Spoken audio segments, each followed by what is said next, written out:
Hey VC, Tony back. Going to do another installment, and this is a kind of a part two of my Beatles Anthology video that I did a few days ago. I had talked about Beatles Anthology 1, 2, and 3, 9 records, and I talked about 6 LPs that were left out. And here's the records here. They all fit together, as you know. All paintings by Klaus Vormann, the great Beatle collaborator who did Revolver, won a Grammy for Best Design, Best Jacket, whatever cover. But I neglected to talk about a really important record that the Beatles recorded in Abbey Road Studios during the time of Sgt. Pepper, and that is the Carnival of Light. It's a 14-minute or 14-and-a-half-minute avant-garde tune similar to Revolution Number 9 by John Lennon. And Paul McCartney was commissioned this by this company in London. And I have the notes here, I'll go over that. And what happened was they recorded it in between, I believe, Penny Lane. I have the recording sessions book here, which I'm going to read from.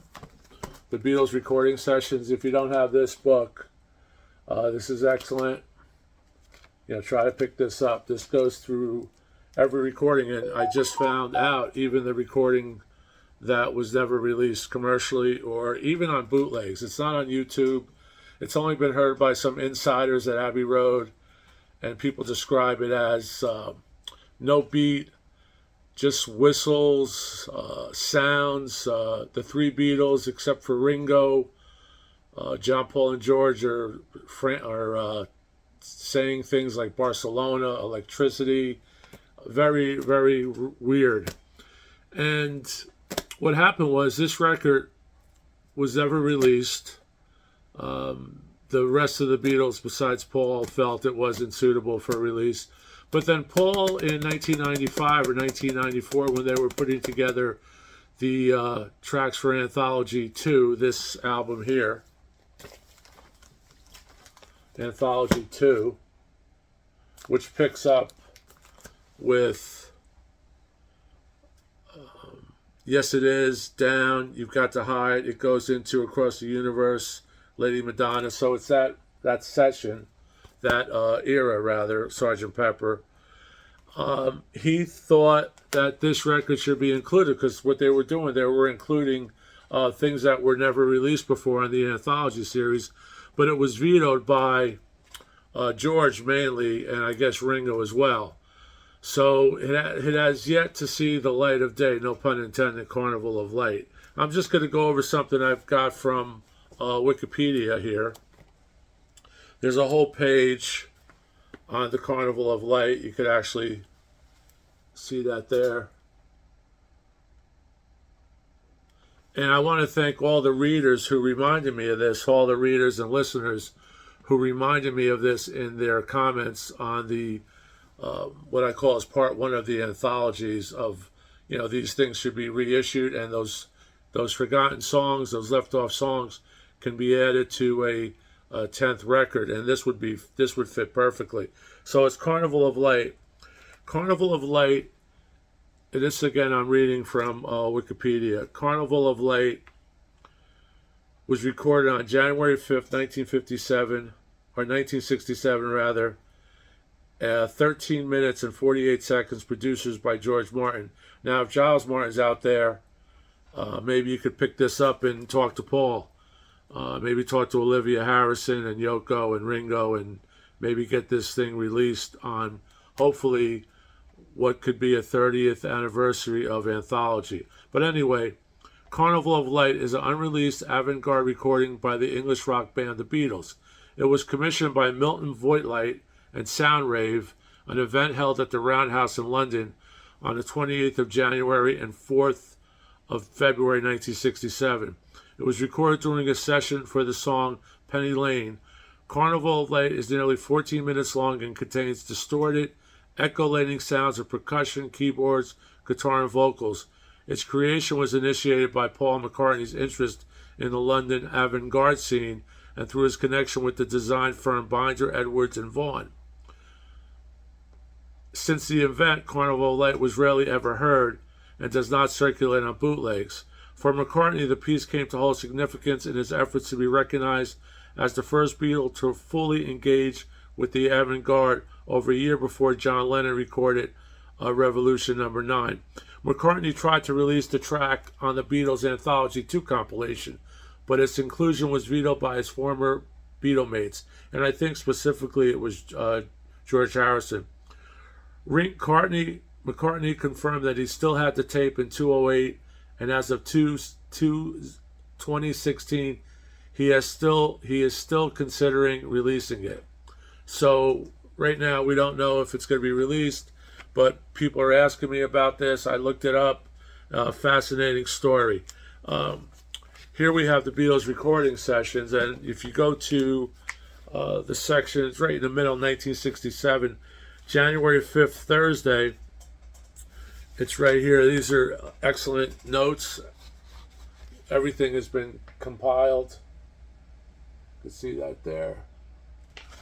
And I'm just going to read off of here again and just apologize that I'm looking down, but I wanted to get this on tape, and I want to just put it out there. Giles, Paul, George's family, Ringo, Yoko, Sean, Julian. You know, this is something that the Beatle fans want to hear. They want to really see this, and it's fascinating that there's a record that no one even knows about. I just spoke to some people today, Beatle people, and they did not know about this. I hardly remembered it until some folks that watched the anthology video I did started to mention it, and it happened probably 10 or 12 times. So Thursday, 5th of January, Studio 2, 7 o'clock to 12:15 p.m. recording Penny Lane, Studio 1, intro take 7, untitled take 1, mono mixing, untitled take 2, producer George Martin, engineer was Jeff Emmerich, and editor was Phil. Now after, this is the narration here of the session, after overdubbing another McCartney vocal onto Penny Lane, replacing the one from the previous evening, the Beatles set to work on the session's main task, preparing a sound effects tape for a Carnival of Light being held at the Roadhouse Theatre, London, later in the month. Paul's commission. Paul was the chief instigator behind the commission, and he took charge of the creation on tape of the bizarre collection of loops and distortions. Now, we all thought that John, once he got into it, and we Yoko started the improv and avant-garde, but it was actually Paul, and I did not know that. Paul, who actually was the first Beatle to actually put something together and put this on magnetic tape. Loops and distortions, or as it was described in the press at the time, a tape of electronic noises. And you know, George did electronic noise, the whole album, which is, again, crazy that George didn't want to release this record. But there's a funny comment here on this particular session. The Beatles had never made a recording quite like this before, although they were certainly to repeat the exercise again, accumulating in Revolution Number 9 on the 1968 double LP, The Beatles, the White Album. This day's attempt lasted 13 minutes and 48 seconds, the longest uninterrupted Beatle recording to date. And it was a combination of a basic track and numerous overdubs. Track 1 of the tape was full of distorted, hypnotic drum and organ sounds. Track 2 had a distorted lead guitar. Track 3 had the sounds of a church organ, various effects, the gargling of water, voices. Track 4 featured various indescribable sound effects with heaps of tape echo and manic tambourine. But of all the frightening sounds, it was the voices of track 3 which really set the scene.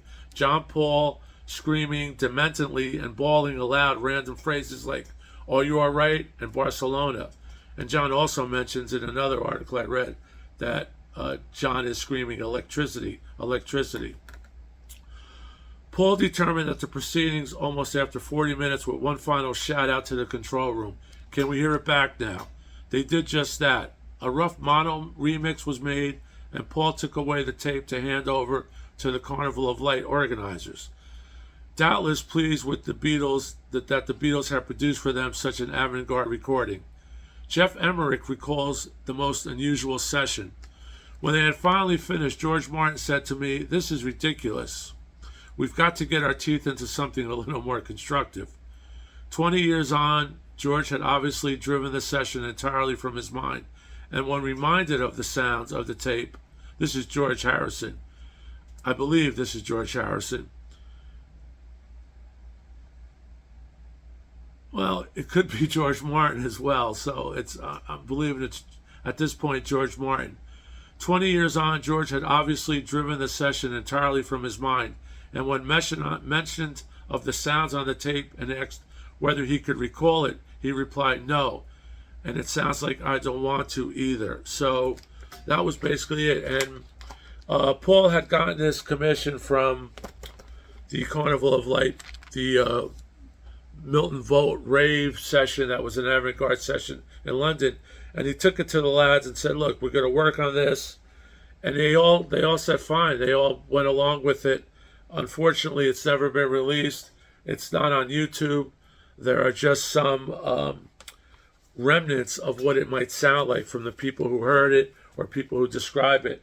It also was said that Paul had just listened to some Mothers of Invention, some Frank Zappa, and that it was very similar to this Frank Zappa's recording. And here we get, and here we have the, I'm just going over again, John Yelling Electricity. And this is the book, Paul's book, so this is from Paul. John Yelling Electricity. There is a great deal of percussion throughout again, much of it overdubbed. The tape was made with full stereo separation and is essentially an exercise in musical layers and textures. It most resembles The Return of the Son of Monster Magnet, the 12-minute final track on Frank Zappa's Freak Out album, except that there is no rhythm and the music here is more fragmented, abstract, and serious. The deep organ notes at the beginning of the piece set the tone as slow and very melancholy and complication. So you could see that there's a lot going on in Paul's mind, and just again, we really wish that we could hear this. I know Beatle people out there, and you guys like Beatle Dave and Mayo, if you know about this or if you have recordings of this, I'm sure you might. It may have surfaced on a bootleg. I'm not a pure Beatle guy. I'm a big Beatle fan, but those guys have Beatle channels. Maybe you've heard about this. Maybe you know something about this. But the Wikipedia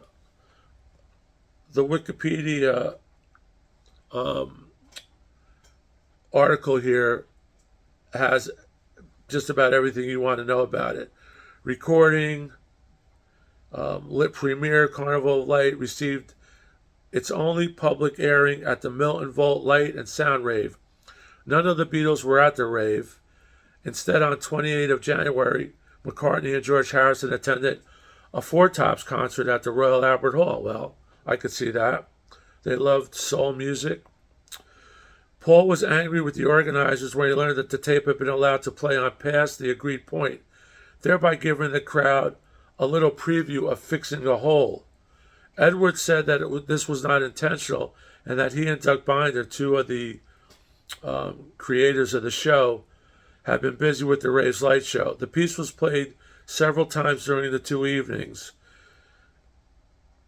In recollection, Carnival of Light is a rather mess. There seemed to be no coherence to what was on tape. So, really strange, and I guess no one actually recorded the premiere at that time when it was premiered at the rave. Back then, there were no cell phones, and there were no portable recording equipment. It was large and rather expensive. So there you have it. Just a quick note again. This could be on a triple box set of number 2, 3, and 1 of Anthology. Carnival of Light has never seen the light of day. and we all hope that someday it will. So thanks a lot. I want to thank everyone who subscribed. I really love the comments on the last video we did on the anthologies, and I want to thank everyone who just checks in. If you haven't subscribed, please do so. We really, really appreciate it. It really helps us out. So keep rocking, and let's hear from Paul. Let's hear from Giles. Cheers.